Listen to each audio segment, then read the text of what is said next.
Boa noite a todos. Sejam muito bem-vindos a mais um trabalho de preces e vibrações do TCR Canto de Interlagos. Que a paz do nosso Divino Mestre Jesus nos envolva nesses momentos.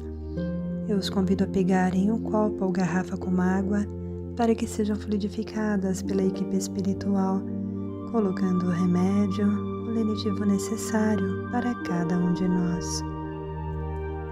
Então vamos serenando os nossos corações, acalmando os nossos sentimentos, nos sentando confortavelmente e através de uma respiração profunda, vamos elevar os nossos pensamentos ao nosso Pai de infinita misericórdia e bondade, a Jesus, o nosso Divino Mestre amigo de todas as horas, exemplo vivo que nos dá a oportunidade de reajuste neste orbe no qual escolhemos trilhar a nossa jornada, e aos amigos espirituais que nos amparam e nos auxiliam o tempo todo e a todo instante.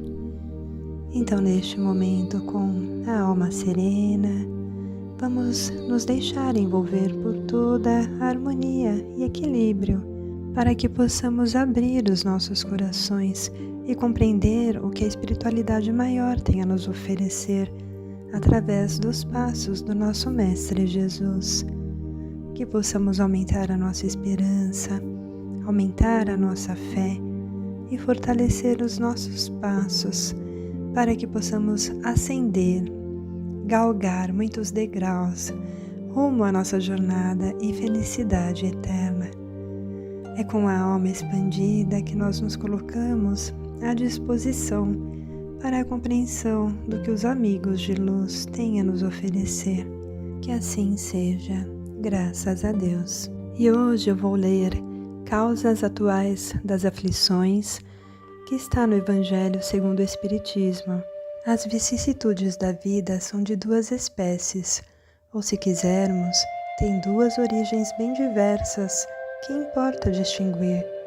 Umas têm sua causa na vida presente, outras fora desta vida. Remontando à fonte dos males terrenos, reconhece-se que muitos são a consequência natural do caráter e da conduta daqueles que os sofrem. Quantos homens caem por sua própria culpa? Quantos são vítimas de sua imprevidência, de seu orgulho e de sua ambição? Quantas pessoas arruinadas por falta de ordem, de perseverança, por mau comportamento ou por não terem limitado os seus desejos? Quantas uniões infelizes porque resultaram dos cálculos do interesse ou da vaidade, nada tendo com isso o coração, que de dissensões, de disputas funestas, poderiam ser evitadas com mais moderação e menos suscetibilidade. Quantas doenças e aleijões são o efeito da intemperança e dos excessos de toda a ordem. Quantos pais infelizes com os filhos, por não terem combatido as suas más tendências desde o princípio, por fraqueza ou indiferença, deixaram que se desenvolvessem neles os germes do orgulho, do egoísmo e de toda a vaidade que ressecam o coração. Mais tarde, colhendo o que semearam, admiram-se e afligem-se com a sua falta de respeito e a sua ingratidão. Que todos os que têm o coração ferido pelas vicissitudes e as decepções da vida interroguem friamente a própria consciência, que remontem passo a passo a fonte dos males que os afligem e verão se na maioria das vezes não podem dizer: se eu tivesse ou não tivesse feito tal coisa, não estaria nesta situação. A quem, portanto, devem todas essas aflições, senão a si mesmos?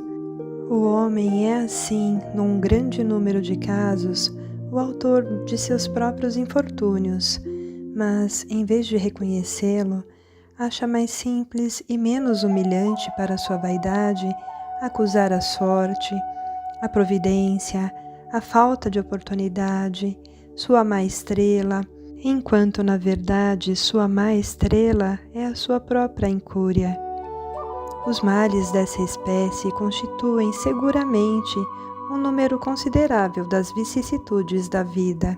O homem os evitará quando trabalhar para o seu adiantamento moral e intelectual. A lei humana alcança certas faltas e as pune.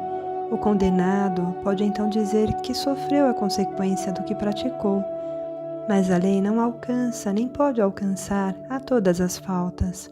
Ela castiga especialmente as que causam prejuízos à sociedade e não as que prejudicam apenas os que as cometem. Mas Deus vê o progresso de todas as criaturas. Eis porque não deixa impune nenhum desvio do caminho reto.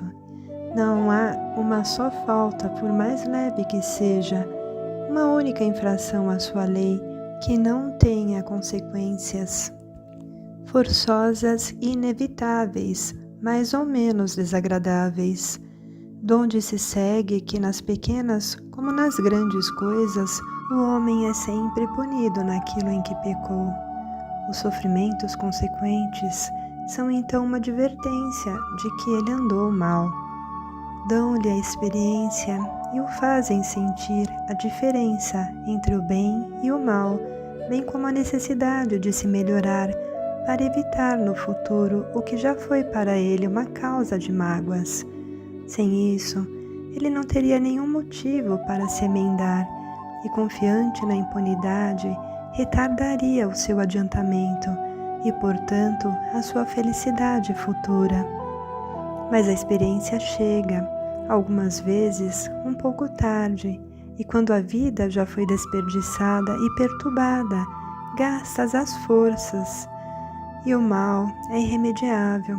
Então o homem se surpreende a dizer: se no começo da vida eu soubesse o que hoje eu sei, quantas faltas teria evitado.